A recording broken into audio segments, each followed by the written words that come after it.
Hello and welcome to Runkle of the Bailey. My name is Ian Runkle. I'm a Canadian criminal defense and firearms lawyer. So, it's a new year, but the Liberal Party of Canada had one last Christmas gift to give to gun owners, and like all the others, it's coal. This one was done without any fanfare. There was no big announcement, there was no anything. It was kinda slipped under the radar. This was done December 16th, and I didn't notice it because there wasn't any big announcement, and of course everyone was getting ready for Christmas. But the gunblog.ca, they spotted this and they were saying, does anyone know what this means? Well, I think I do. So let's have a look at what they did. It looks initially fairly innocuous. This was done, it's regulations repealing the firearm records regulation classification. And again, this went through December 16th. It says repeal.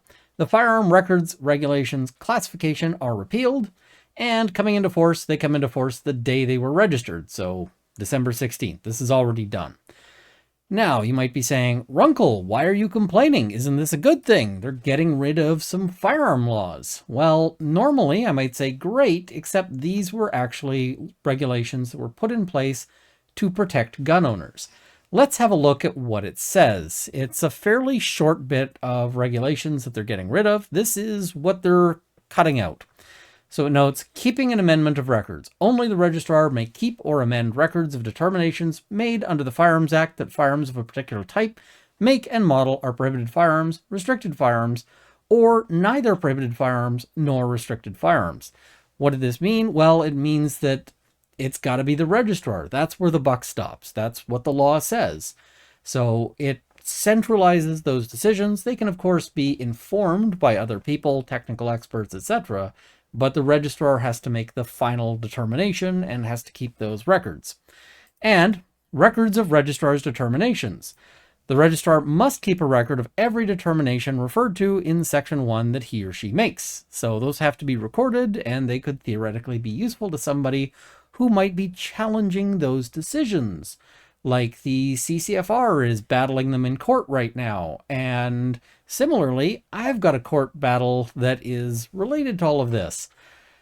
So they're looking to possibly get rid of that, because the other thing this had was saying the records referred to in section 2 must not be amended more than 1 year after the day on which they're made and must not be destroyed. Okay. So this required that those records, and once they sort of made a decision, and they had basically a year to review that decision, but after that it was supposed to be kind of cemented, kind of fixed. And they actually, in their sort of announcement here, their webpage or that they put up, they actually note the history on this. And you'll probably remember this if you're a gun owner here in Canada. And they go through it. They say, on February 26, 2014, the FRT entries for the CZ-858 Tactical 2 and 4 rifles, the CZ-858, and the Swiss Arms Classic Green rifles and variants, previously identified as restricted and non-restricted, were updated. The update was necessary because the Canadian Firearms Program was informed that the technical information upon which the original assessment had been based was incomplete. Following another assessment against subsection 84 sub 1 of the code, that's the criminal code section that decides what is prohibited and not, the corresponding firearm reference table entries were amended to identify the firearms as prohibited. The regulations came into force on August 15th, 2014. So, this was basically to try to prevent what happened with the CZ-858 and the Swiss Arms Classic Green rifles, where rifles that were sold to people as restricted and non-restricted firearms, they later said, actually, we've decided that they're banned. And not through any new legislative action or order in council or anything, it's just, we've decided that these have always been banned. So, these regulations, as mentioned, were designed to prevent exactly that.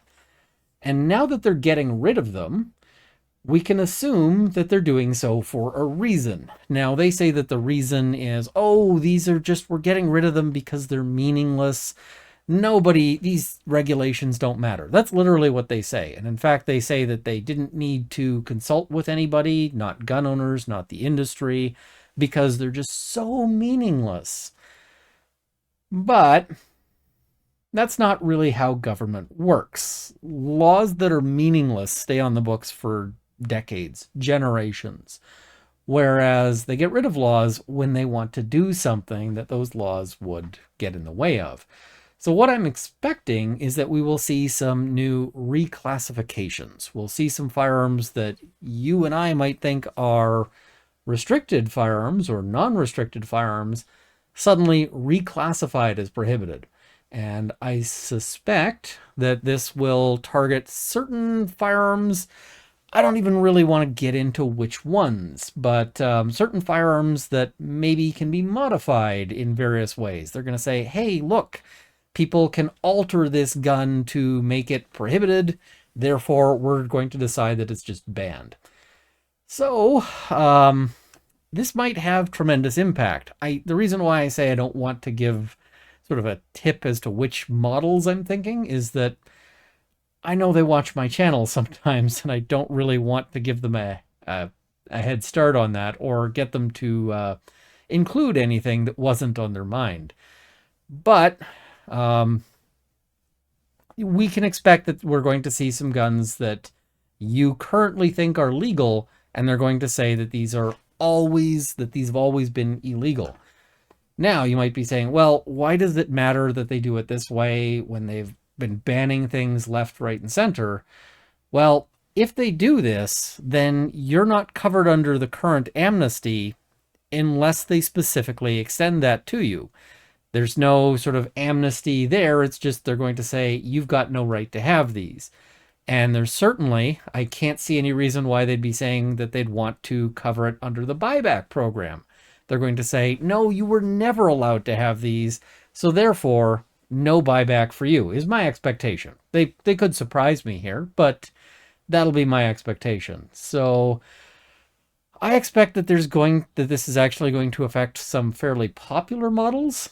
So wait and see, but I suspect we're going to see some revocation notices or some nullifications, as they've decided to use to avoid judicial review, going out very soon. So I hate to be the bearer of bad news, but that is really what we're looking at here.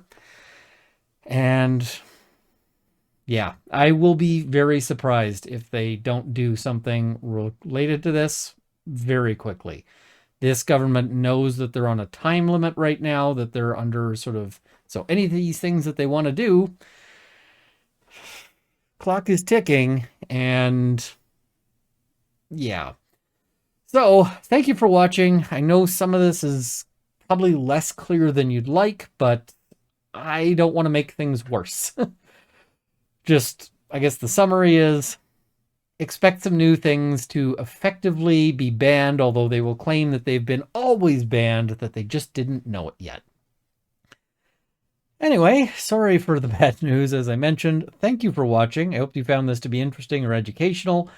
Please like this video, share it with your friends, subscribe to see more, and I also want to thank my Patreon supporters at the $50 level: Bottle Shock and Oz, Canada's National Firearms Association, Canadian Coalition for Firearms Rights, and the Canadian Shooting Sports Association, as well as PJs Forever, Angela Skelton, and Cielo and Purple Dragonair, as well as at the $20 level, Lindsay Metcalf, Mark, Larry Kalniak, Kyle Fox, Drunkle of the Baileys, Cameron Johnson, Andrew Elsich, and Marvin CZ, and Dorky Dane.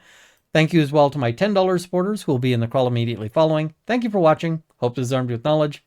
See you next time.